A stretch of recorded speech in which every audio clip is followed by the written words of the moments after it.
Hi, welcome to Indoz TV. I'm your host, Yadvir Garawal, and we have a special interview today with Professor Supriya Singh. Professor Supriya Singh is an honorary professor at the Graduate School of Business and Law at RMIT University in Melbourne. She is a writer and sociologist of money, migration and family, and has authored several books and over 35 peer-reviewed publications.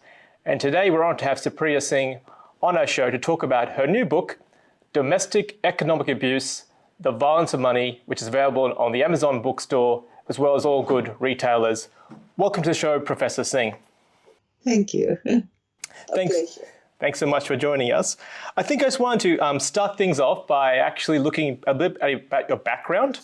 So your work as a sociologist has largely focused on the impact of money on family dynamics. First, money you looked at as a medium of care, and more recently as an enabler of abuse. So what about this particular area inspired you to dedicate much of your career studying and documenting this relationship between money and relationships? Well, it started way in the 1990s when I was doing my PhD at La Trobe. And I actually thought I was going to be studying banking, because I was a financial journalist at the time. But I kept asking questions about banks, and people kept talking about marriage and money. And I kept saying, no, I'm doing a piece on, my PhD is on banking. But everybody thought that, actually the main question was about money and marriage and relationships. So it started off there. I was basically dragged into the sociology of money by my participants and the data. Absolutely. We can see quite heavily how it influences money in many relationships, especially in sort of Indian relationships, right? You're looking at multi-generational families and how that is all factored into it. So in your new book, The Domestic Economic Abuse, The Violence of Money, you document the stories of 12 women, several women which were Indian and some which were Anglo-Celtic. So could you explain why you decided to tell their stories and present the abuse of money through the voice of these 12 women? Well, economic abuse in Australia and in India, that's the untold story of family violence. When we are suffering problems of money, we don't go around saying that we have suffered economic abuse, even though economic abuse is part of the legal definition of family and domestic violence in both countries. So I told the stories of these two groups of women because I wanted to show how it is experienced in real life. What actually happens to women of different ages, at different life stages, and in different cultural groups. And it was important to study them in comparison with each other, because sometimes we think economic abuse is something that only happens to other people. Okay, and was there any set of common circumstances you identified of economic abuse across these 12 women? Common themes or common problems that enabled the abuse? Well, economic abuse, the nature of economic abuse is the same. It means you deny, and it's mainly men perpetrating it on women. You deny a woman money, you appropriate her assets, or in the Indian situation, her and her family's assets, and you sabotage her attempt to go into paid work. That is the same. That's the nature of it. And it is a repeated pattern of abuse, what in the literature we call coercive control. This is not just a small disagreement of money that happens now and again in all relationships. This is a pattern of control that attempts to take away a woman's human rights and agency. That is the same. The devastation of economic abuse is the same, but it happens in different ways. In the Anglo-Celtic, and what is very interesting about economic abuse that makes it even more hidden is that what is normally a medium of care becomes a medium of abuse. So in the Anglo-Celtic group, the joint account is a symbol of togetherness and partnership. That becomes the medium of abuse. In the Indian group, and I have spent many years writing about this, remittances are a moral good. This is the way you connect with your family, and particularly it is expected of sons, though now with the changing gender of money, daughters send money more often than not. Uh, who would have thought that sending money home can be abusive? And that's what absolutely shook me. And I've written her story. And it started me looking across cultures because in my PhD thesis in the 1990s, I had studied Anglo-Celtic marriage and money. So it seems like these assault abuses are found universally in different cultures and countries, primarily men against women in terms of that type of abuse. It's not specific to a particular culture or an ethnic group. It happens across cultures, but it happens in different socioeconomic groups within the cultures. You know, sometimes there is a hidden, unspoken assumption that if a woman is suffering economic abuse, maybe, there is something lacking in her. At least that's what the man keeps telling the woman. If you were only a better wife, if you were only more attractive, if you knew how to cook, if you knew how to look after the children, I wouldn't be like that. It's your fault. And over time, she also begins to see it's her fault. But among the 12 women whose stories I've told, 6 of them were the main earners in the family, the primary earner. And particularly with the Indian group, nearly all of them had graduate or professional qualifications. And before marriage, most of them had a paid job which was managerial.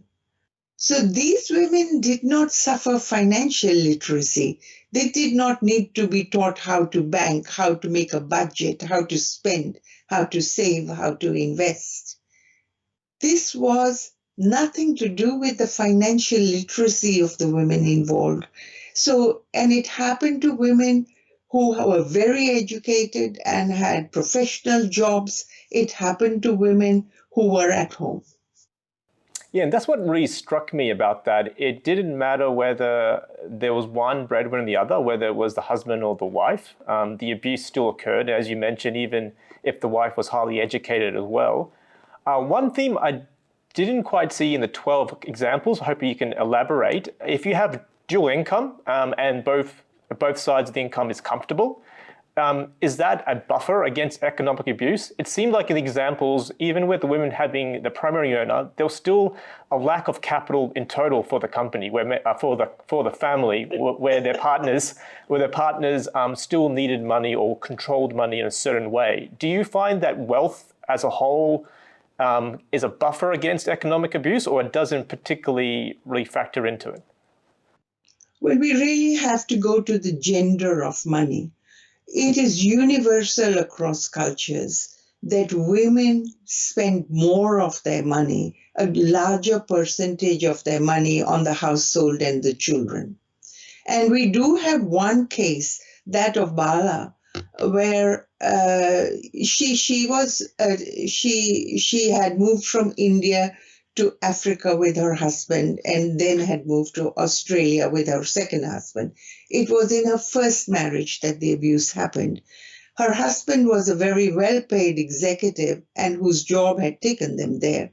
But she was also working in a private school. But as she said, he was not providing for her. So she was spending all her money on educating the child and running the home. And what was happening in the beginning, as some women do in India, she was quite happy to put her salary into her husband's account. in Africa, thinking that, it's together. It doesn't make any difference. But then she found that sometimes there was no money there for her to take out. He would not give her any money. Sometimes she had to go to the place where she had offered money for prayers and take that money for groceries. Well, finally, after 2 years, she started having a separate account. But to answer your question, what happened is that she didn't have any wealth made up, It wasn't as if she had a kitty of her own. She was using all her money.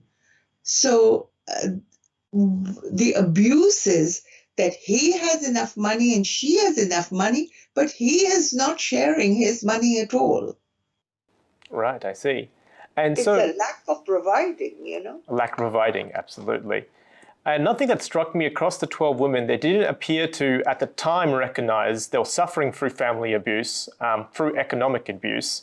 So what signs should women be looking out for, and what signs should family members of that women, friends, colleagues, parents, siblings, look out for to identify victims of economic abuse? Well, from the outside, the first sign is that this woman comes from a household which is supposed to have a proper income doesn't ever seem to have money on her. The second is a sense of hesitancy to spend whatever, even if she has a credit card, to spend on it because she knows that it's going to be monitored and questioned, and that she's fearful. In the Indian case, nearly every story had the case where her jewelry was taken away, either taken away by the mother-in-law for quote unquote safekeeping, or when the husband left, he took her jewelry. So these are small signs, and it's good to question it. The woman also, I think, has to be very reflective whether this is controlled rather than, prudent spending. There's one thing where the couple together join up and say, okay, we can only spend this much and we'd like to save this for these joint goals. But when, say, like in one case, she was the main earner and she spent $2 on a particular kind of papad, he got so furious that she had bought the papad from a shop in this suburb, whereas in a suburb 10 kilometers away, it came for $1.50. Mm. So this is a sign of control. And even after discussion that, okay, they put so much in the joint account and then they all each have their own money. Even after that was kind of agreed upon, as soon as she wanted to send money home, as she thought they had agreed, from her own earnings, he got very angry and he said, well, you're now married, you belong to my family, your money is my money. Well, she recognized it was control. She did not realize or recognize it as economic abuse or as family violence until physical violence happened. But because she had reflected on money and she recognized the control of money, she left the marriage within 2 years. Okay. That's actually interesting. You mentioned the physical violence as well. So it seems that first, economic abuse is a form of family violence, and there seems to be an escalation that could occur towards physical violence as well. Is that an early warning sign? Is there a direct line of abuse that escalates from control of money to then other types of abuse to physical abuse? Most often, different kinds of abuse come together. In nearly all the stories, economic abuse is always emotional abuse. But in nearly all the stories, there was an element of family violence. Sometimes it was so severe that the woman really thought that she was about to die. And it was happening for a while. But it happened very interestingly, most on the day that she had passed her examination that enabled her to register as a health professional. That's when the husband and his brother started beating her, and she ran for her life to the police station. I mean, she was always being denied money. He had persuaded her to open a joint account where her salary went and took all the money out. And when she said, is my salary not going in? And he said, no, I'm taking it out. And she said, but leave me a little bit for my personal expenses. And he turns around and says to her, you mean you want to spend? So this kind of violence, economic abuse is not always accompanied by physical violence. But all economic abuse, emotional abuse, reproductive abuse, and physical violence have the common element of coercive control. This is to control the woman so that she has no sense of agency and no human rights. Would you say that women that migrate to a country such as Australia from India, are they at a higher risk because of not having access to their own family background or being in a foreign environment, starting from scratch? Would you say women in terms of migrants or from these cultural or linguistic diverse backgrounds are a higher risk of this type of abuse? Yes, absolutely. One of the tactics of coercive control is to isolate the woman from her family and friends. Migration does that anyway. She is in a new environment where she does not know the systems and she does not have close friends or family around her. The second thing is that that migration law itself is used as a way of abusing a woman. If a woman has come, say temporarily, a married woman has come on a tourist visa or a temporary non-partner visa, then she has no protections in law at all. But even when she has come on a temporary partner visa, that has protections in law, if a woman is suffering family violence, the man and his family would often tell her that if you don't listen to us, we will send you back. Now, a woman feels it's not only pressure from her family in India. Actually, in the Indian cases, the families in India were very supportive.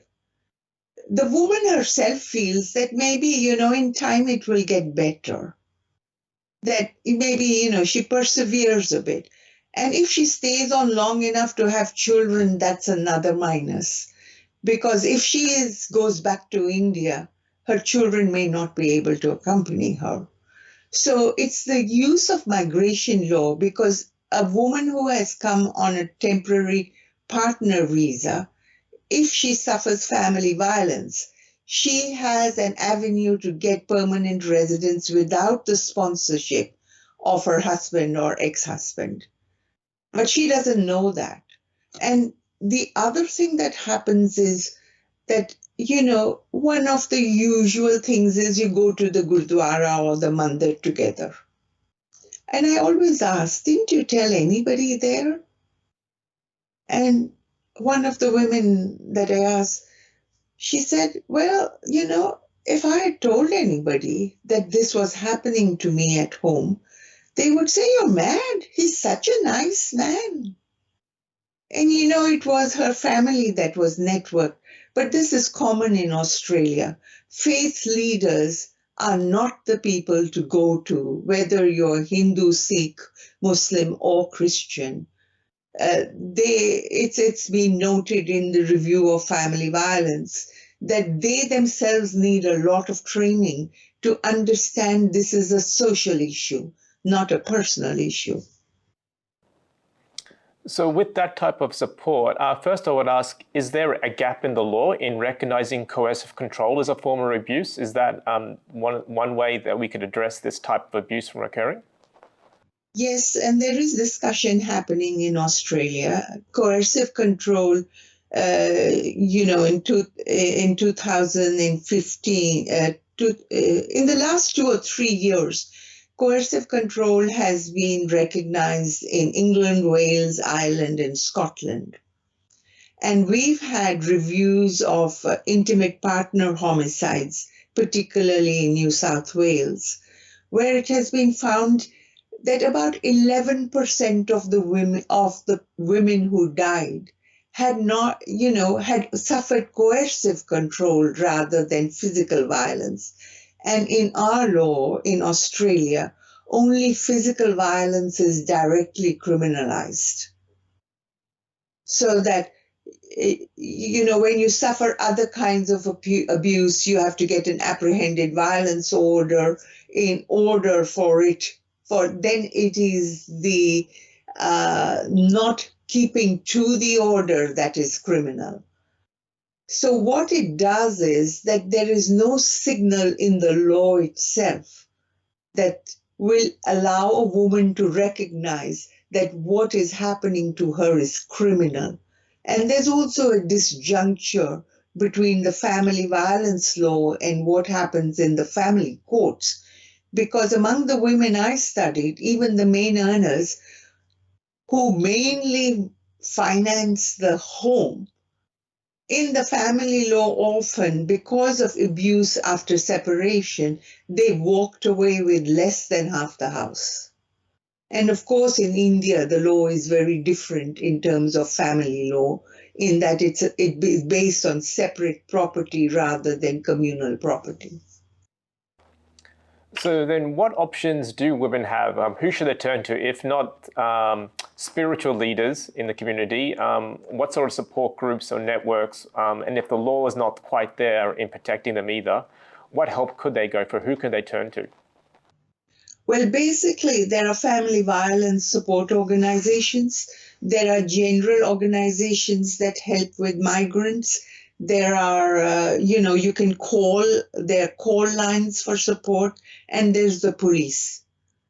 So, what we are hoping for is that more of the community, rather than just, the faith, the religious organizations, more of the community will make themselves available to new migrants. And most of these women are fluent in English. They are very educated.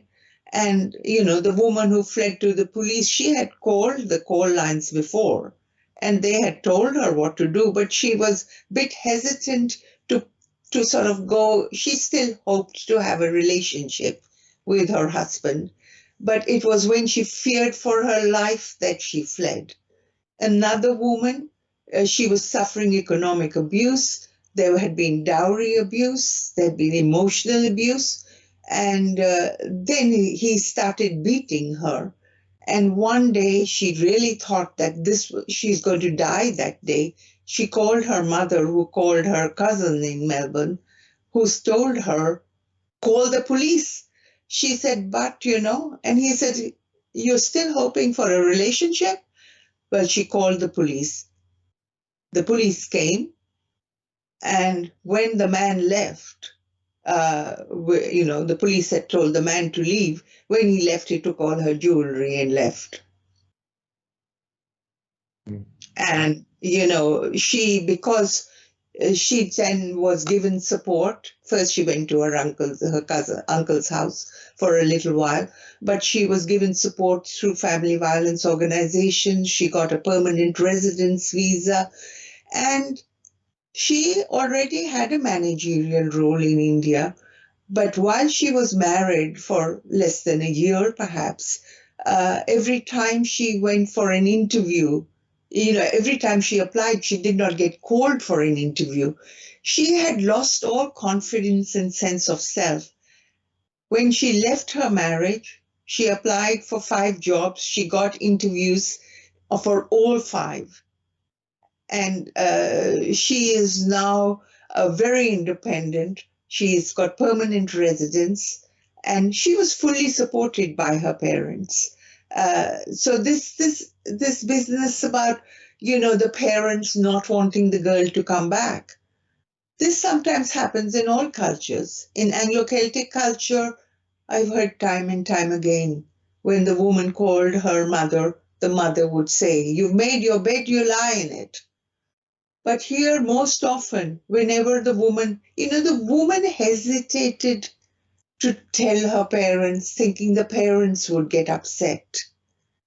And when the woman finally told, like in that story with the pauper, when she finally told her father, he said, "Get beaten or get out." Another woman whose father-in-law said, "You're not worth anything. We don't really want you." She told her father within half an hour, the father had sent a ticket and she went back to India. Then, of course, as happens, the husband said, "Oh, sorry, I really love you." And she went against her family's advice and came back. This is the woman who, had the mother's cousin tell her to call the police. And that's a very important point to note. As you mentioned earlier, isolation is something that can enable a type of abuse. And so for women to know that, even culturally, as Indian women to know that their parents are contrary to their own probably expectations, but their parents, by and large, support them, love them, and want to ensure that they're there for them no matter what happens. They have someone to turn to. And they shouldn't feel afraid of reaching out to their family members if they're having any problems like that. That's right. I think in all the cases, it was the woman's silence rather than the parents' reaction that kept her in the marriage. As soon as she told, they didn't want any bar of it, They were surprised that somebody as independent and educated had been treated like this. But I really think there needs to be more discussion, if not between the girl and the boy. There needs to be more discussion. Can the woman have paid work there? And, should she first have her degrees and all recognized? What is going to happen to her?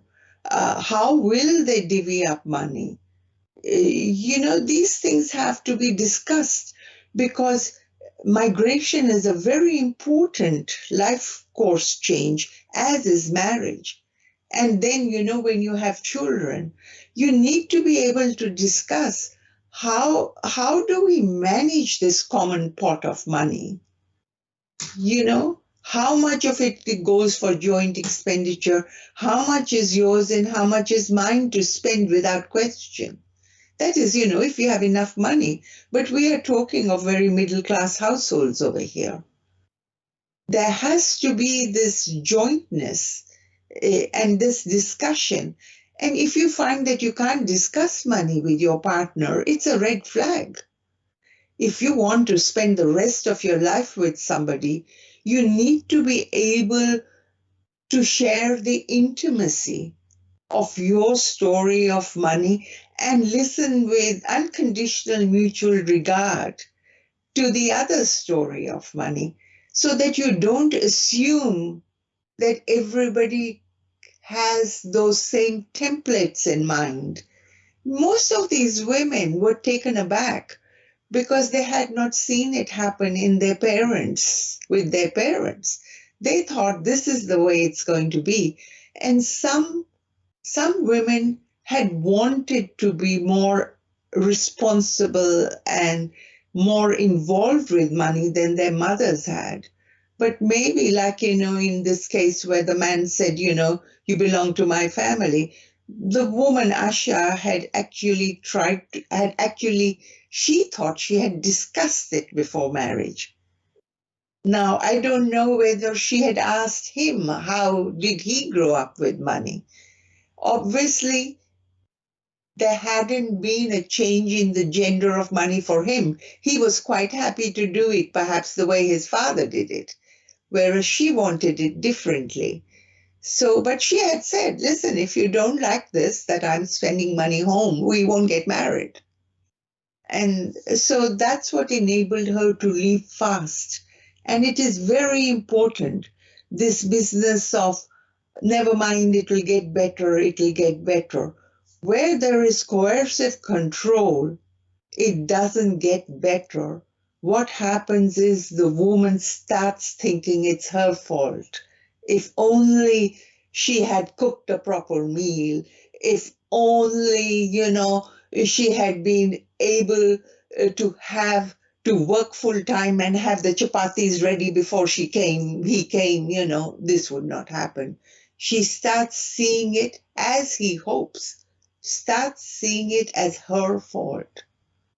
And the less confidence she has, the less confidence she has to strike back until she thinks she's about to die. And so you mentioned as well that the violence is primarily gendered, men towards women. Why do you think that is, and what role do men themselves play in ensuring this type of violence doesn't occur? Well, gender inequality is a great factor in family violence across cultures. And no culture has total gender equality. Patriarchy, lack of reflection, and I think also parents have a lot to answer for. I think parents have to talk to their sons and their daughters to show what a respectful, what a compatible partnership looks like. And you have to talk about money with your sons and your daughters to say, this is the respectful way. Most people don't remember too many conversations of money with their parents. They usually, gather through osmosis, as it were, seeing the way the parents do it. So I think we have to talk to our children about money. We have to, especially with educated men and women, we have to share our stories of money if we are hoping for a partnership. If we have a choice that we're going to be equal partners in marriage, then we need to be able to discuss money with each other and know where the other person is coming from, what are his or her needs, and then work it out together. And this conversation has to happen not just once in your life. It has to happen at every life course change, when you get married, especially when you have children. And especially in Australia, where you don't have paid help, you don't have family help. Very often the woman chooses to get out of paid work for a little while. Then she becomes financially dependent, as it were. And most of these independent women who have had paid work, they're not at all comfortable asking for money. So this discussion has to happen. How are we going to manage it? Is there going to be a direct transfer from the account, to a personal account? There's a joint account, but there's separate accounts. Is there going to be a direct transfer? Is the man going to be contributing to her retirement funds? Yeah, because there are tax advantages in it also. And then, when you retire or when you have a caring duty towards parents and you go part-time, how do we work it out together? And I think that's the impact you hope to have with your book, is enabling that conversation to occur for women's relationship literacy of money and reducing violence. Is that the impact you hope to have by publishing this book? Yes, I absolutely hope. And that's why I'm so glad that you have asked me to speak of it, because I think, we don't know how to talk about money. There is a fear. There are issues of power and dependency. We have to learn from each other what worked and what didn't work. I also learned a lot from the women whose stories I've told, because after they survived family violence, what happened to them is that they started talking about family violence, about money, more openly with their children. They started talking about it with other women. And they started helping other women realize that, look, this happened to me. As I wrote in the book, it happened to me also, and I didn't recognize it. Of course, I didn't see it as family violence. We didn't have that kind of vocabulary in the 1970s. But I sure am telling the young women in my life about it. A, to get education. B, to have a paid job. Not see that providing for the family is just the man's responsibility. And talking about money and being conscious and reflective that money is a very intimate thing to discuss.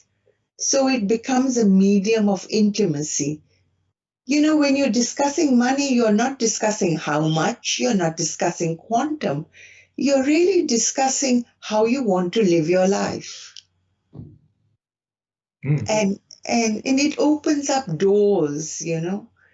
And so money is a medium of intimacy. It gives you choice and freedom.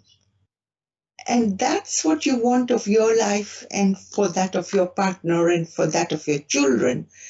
So we need to discuss money and learn how to do it within our cultural contexts.